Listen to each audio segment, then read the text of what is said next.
Alors bonjour YouTube, bienvenue sur la chaîne à la recherche de la vérité. Alors ici je vais faire une réaction à une vidéo que je viens de voir de Théo Malini qui s'appelle La France est ridicule. Alors déjà au moment où j'enregistre cette vidéo, donc on est au mois de mars, au début du mois de mars, et il a 751 000 abonnés à sa chaîne YouTube. Sa vidéo parle du fait que Trump a décidé de taxer le Canada, de taxer la Chine, de taxer l'Union européenne. Et en fait, il articule sa vidéo La France est ridicule parce qu'il va moquer les gens qui s'organisent pour faire du boycott de produits américains.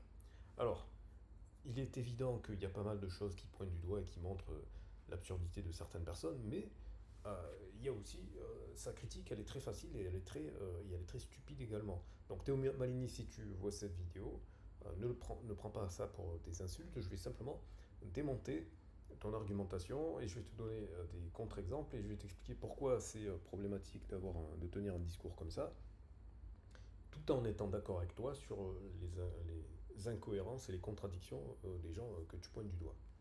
Donc, il y a des gens qui se sont organisés, notamment sur Facebook, c'est essentiellement là qu'il les a vus, pour dire qu'il faut boycotter les produits américains. Donc, ils montrent, à la place d'acheter des chips Lay's, ils vont aller acheter d'autres marques. Et c'est en fait essentiellement sur des produits alimentaires et un petit peu des solutions logicielles quand même, qui sont abordées.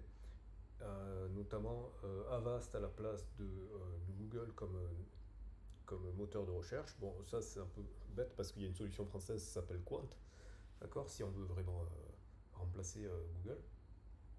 Il y en a qui disent d'utiliser Linux à la place de Microsoft, et ça c'est pour le coup très pertinent. Qu'il faut oublier les téléphones Apple et les appareils Apple. Bon, bah, il y a des alternatives hein. Aujourd'hui. Déjà, il faut savoir que les écrans Apple ils sont produits par Samsung. Aujourd'hui, Samsung est tout aussi performant que Apple sur pas mal d'aspects.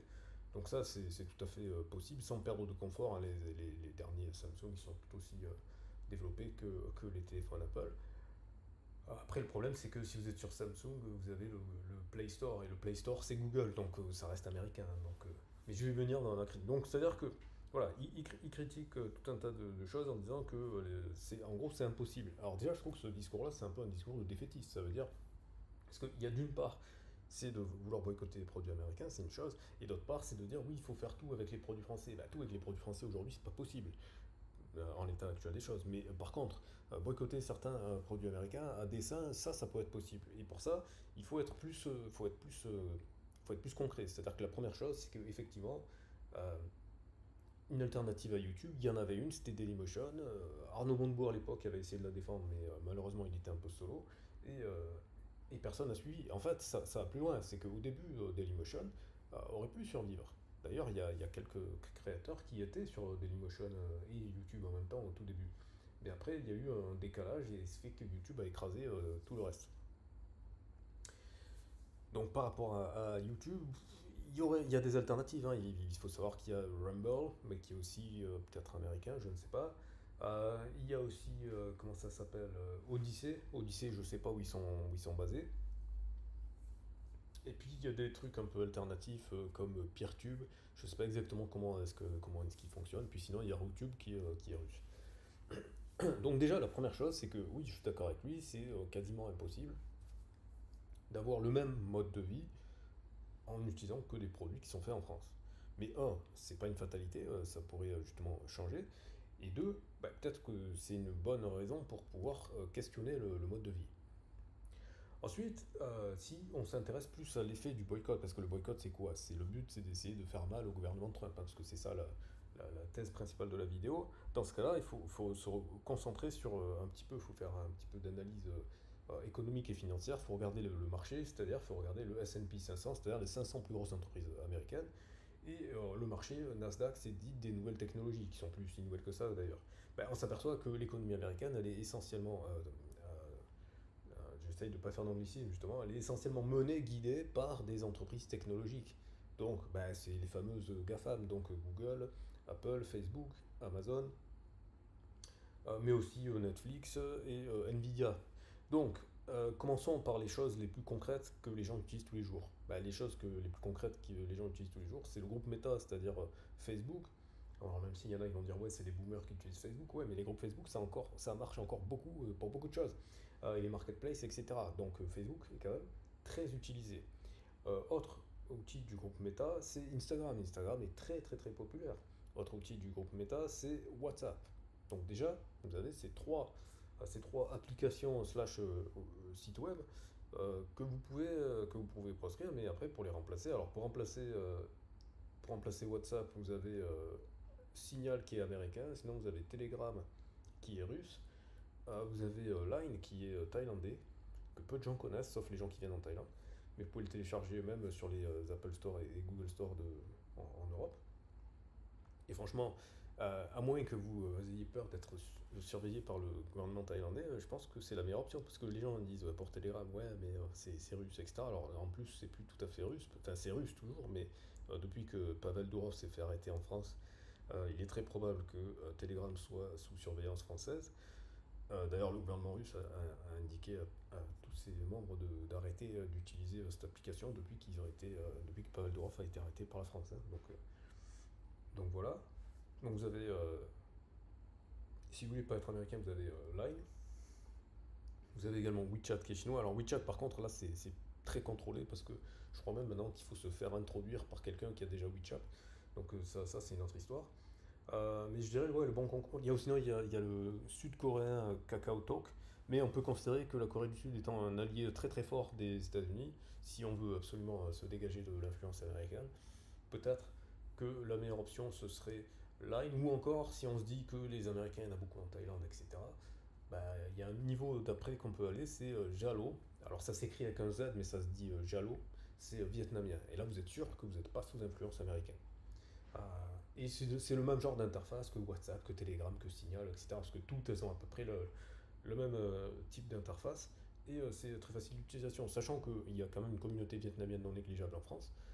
Je serais intéressé d'ailleurs s'il y a des gens de la communauté vietnamienne qui regardent cette vidéo, qui me disent s'ils connaissent l'application Jalo et s'ils l'utilisent. Et franchement, moi je vous recommande de l'utiliser. Moi quand j'étais au Vietnam, je l'ai utilisé. Et malheureusement, dans ces pays-là, trop souvent encore, ils sont influencés par les trucs américains, donc Instagram, WhatsApp, etc. Et pour eux, ils vont plutôt vous proposer d'utiliser, d'échanger les contacts sur WhatsApp, etc. Et moi, j'insiste à chaque fois pour utiliser le truc local. C'est-à-dire quand j'étais au Vietnam, j'utilise Jalo, quand je suis en Thaïlande, j'utilise Line, quand je suis en Corée, j'utilise KakaoTalk. Et il y en a un autre qui est japonais, je crois que Viber c'est japonais, mais les Japon, c'est comme pour la Corée du Sud, on peut considérer que c'est des alliés des Américains, etc.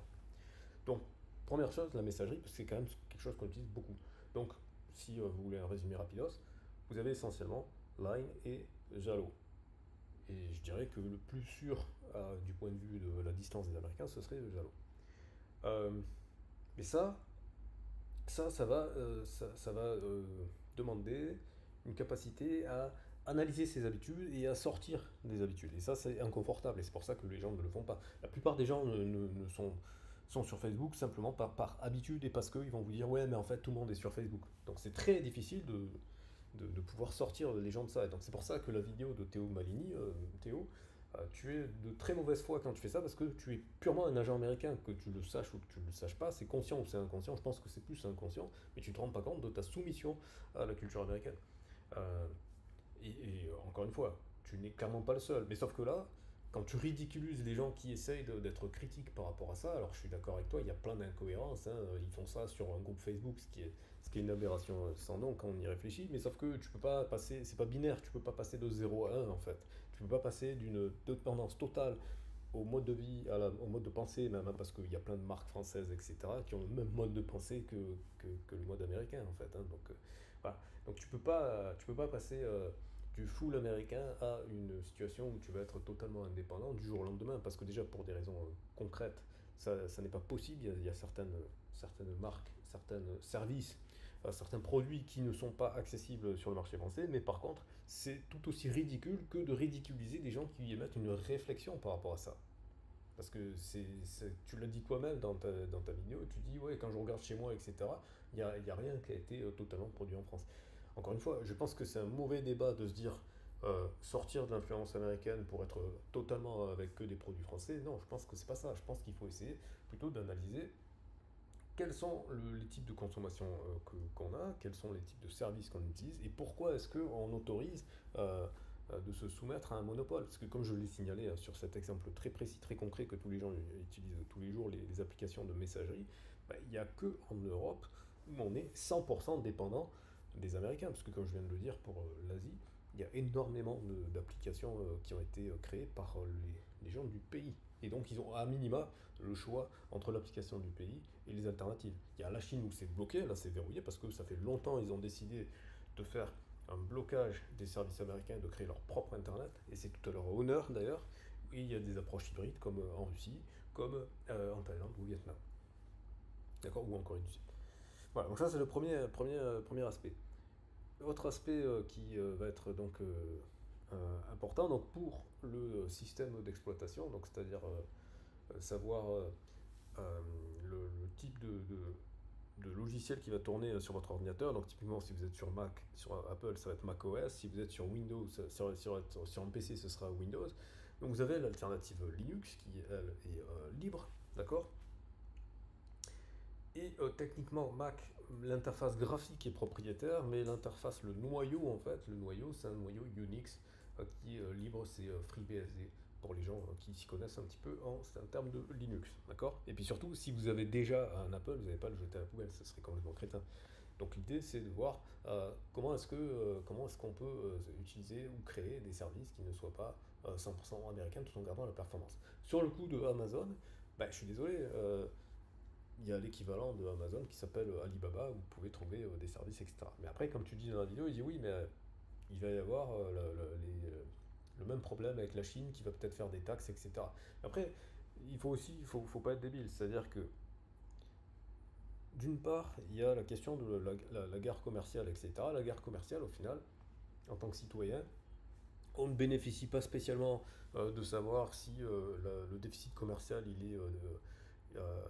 si la balance commerciale est déficitaire ou je sais plus comment est-ce qu'on dit dans l'autre côté, si elle est positive ou négative, d'accord. Ça, on n'en bénéficie pas forcément tout de suite, parce que les gouvernements, ce qu'ils font de leurs bénéfices, bah, ils ne le redistribuent pas au peuple. Donc c'est sur ça qu'on pourrait questionner en fait. On pourrait questionner de se dire oui, mais est-ce que c'est pertinent de vouloir attaquer la balance commerciale américaine. Est-ce que les actions qu'on fait, est-ce qu'il y, a plusieurs choses, ce qui tourne en ridicule, le fait, ouais, les gens qui vont boycotter les chips américaines, ça va pas avoir un impact. Ouais, sur les chips américaines, ça va pas avoir un impact. Sur les technologies, en fait, ça pourrait avoir un impact. Donc, c'est-à-dire si les gens ils remplacent les GAFAM et que donc du coup les GAFAM perdent de l'argent, mais pour ça, ça veut dire qu'il faut qu'il y ait un changement de mentalité. Et ça, j'ai envie de dire, il y a des gens qui ont essayé de faire ça en France. C'est les libristes, tous ceux qui ont promu les logiciels libres. Malheureusement, ils ont été très marginalisés, mais aussi, je dirais que c'est aussi un peu leur faute, parce que moi je me rappelle quand il y avait eu le documentaire, donc c'était il y a 10 ans maintenant, il y a 11 ans même. En 2014, il y a un documentaire qui est sorti qui s'appelle Citizen 4. D'ailleurs, Citizen 4, je pense que je peux vous le montrer en direct. Alors attendez, je vais le mettre là, voilà. Voilà, si je tape Citizen for Full Movie, c'est le documentaire. Donc vous voyez, il fait presque 2 heures. C'est le documentaire qui explique la cavale d'Edward Snowden quand il a quitté les États-Unis après avoir balancé les dossiers sur la surveillance de masse qui utilise entre autres notamment des portes dérobées, en anglais backdoor, dans des logiciels comme Facebook. D'accord.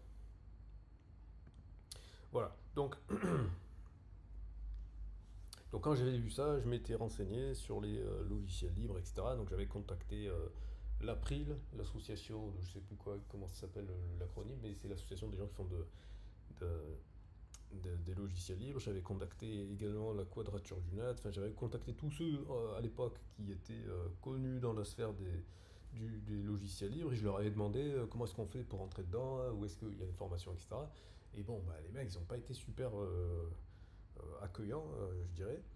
Euh, et j'avais téléchargé le logiciel GNU Emacs, qui est un logiciel de gros geek absolu, euh, où il y a, enfin, c'est un logiciel qui fait à peu près tout, hein. C'est très compliqué à expliquer ce que fait Emacs. C'est un truc pour les programmeurs, mais aussi pour les gens qui vont manipuler du texte, etc. Il y a plein de formats. Enfin, on peut faire, tout est programmable, le logiciel lui-même programmable dans un langage de programmation un petit peu obscur qui s'appelle le Lisp. C'est un langage de programmation fonctionnelle qui était utilisé en intelligence artificielle, qui a été inventé dans les années 50, hein, en 1957, pour Lisp. Bref, c'est des trucs de gros geekos d'anciens temps avec la grosse barbe et compagnie. Et à l'intérieur, il y a un tutoriel et il y avait une version française qui a été traduite où l'auteur de la traduction avait donné son adresse email, je l'avais contacté et tout. Et c'était l'époque du début où Bitcoin commençait à être connu, etc. Et selon moi, Bitcoin est aussi un produit de ce mouvement de liberté sur Internet. Mais l'auteur de la traduction euh, m'avait dit ouais non Bitcoin c'est un truc de merde, c'est juste de la spéculation, etc. C'est pas intéressant et du coup ça m'a un petit peu refroidi à aborder ces groupes là.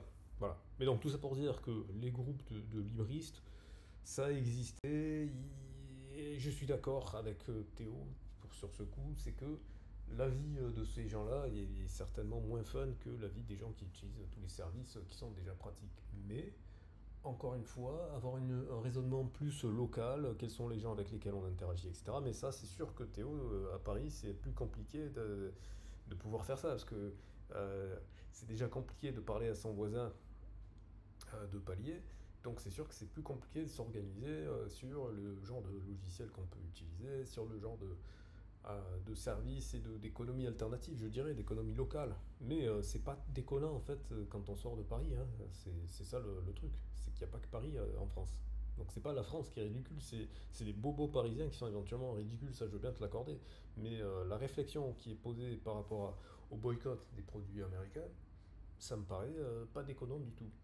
Voilà, après faut pas être con non plus, c'est peut-être le moment de faire ce que font les gens justement qui font de l'investissement en bourse, etc. C'est qu'ils vont se renseigner sur la politique de l'entreprise. Alors eux, ils vont se renseigner plus sur la partie économique, c'est-à-dire quel est le bilan de l'entreprise, est-ce que l'entreprise elle gagne de l'argent, etc. Mais on peut aussi se renseigner sur quelles sont les actions de l'entreprise, quels sont ses liens ou pas avec le gouvernement, quelle est l'éthique de l'entreprise, ce genre de choses. Et ça peut être tout à fait fait. Et dans ce cas-là, cibler des boycotts de façon plus intelligente comme ça. Parce que c'est débile de dire boycotter tout ce qui est américain, parce que toutes les entreprises américaines, ben, elles sont pas spécialement potes avec Donald Trump, elles ont pas spécialement, elles bénéficient pas forcément de la politique du gouvernement américain et ainsi de suite. Et c'est valable pour tous les pays en fait. C'est ça le truc en fait. Mais ça demande effectivement d'avoir plus de temps, d'avoir un peu plus d'intelligence pour pouvoir aborder ces sujets de façon rationnelle en essayant d'analyser les choses. Donc c'est pour ça que tout mettre dans le même paquet en disant que tout est ridicule, etc., c'est pas très malin. Voilà.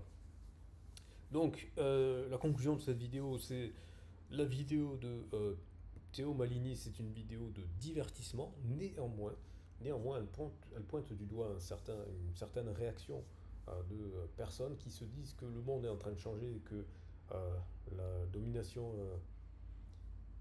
acceptée, ou je dirais plutôt la soumission volontaire à l'égard de tout ce qui venait des États-Unis est peut-être en train de s'éroder, mais c'est pas quelque chose de nouveau. L'anti-américanisme primaire, c'est un petit peu une partie de l'ADN française.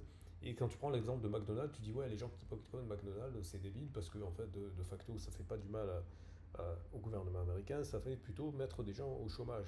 Oui, mais le problème en fait, par rapport à McDonald's, c'est intéressant parce que un pays comme la France, qui était le symbole et qui est encore pour beaucoup de gens dans le monde, le symbole de la gastronomie, du raffinement, donc de la bonne bouffe, le fait d'avoir accepté McDonald's et donc tout ce qui s'ensuit, et quand je dis McDonald's, c'est valable pour Burger King et même Quick qui était européen, c'est la même merde au final. C'est la junk food, c'est-à-dire c'est la malbouffe, c'est-à-dire des choses qui vont avoir un impact sur l'économie française en fait, parce que ça va avoir un impact sur les dépenses de santé. Quand les gens comme toi, parce que tu es en surpoids Théo, je suis désolé de te le dire, hein, mais voilà, et ne me sors pas l'excuse hashtag je sais pas quoi, problème de thyroïde, du j'en sais rien, je te tire pas à boulet rouge, tu l'as dit toi-même que tu mangeais à ta faim, donc je me doute bien que si tu défends McDo, c'est que tu dois y aller, d'accord?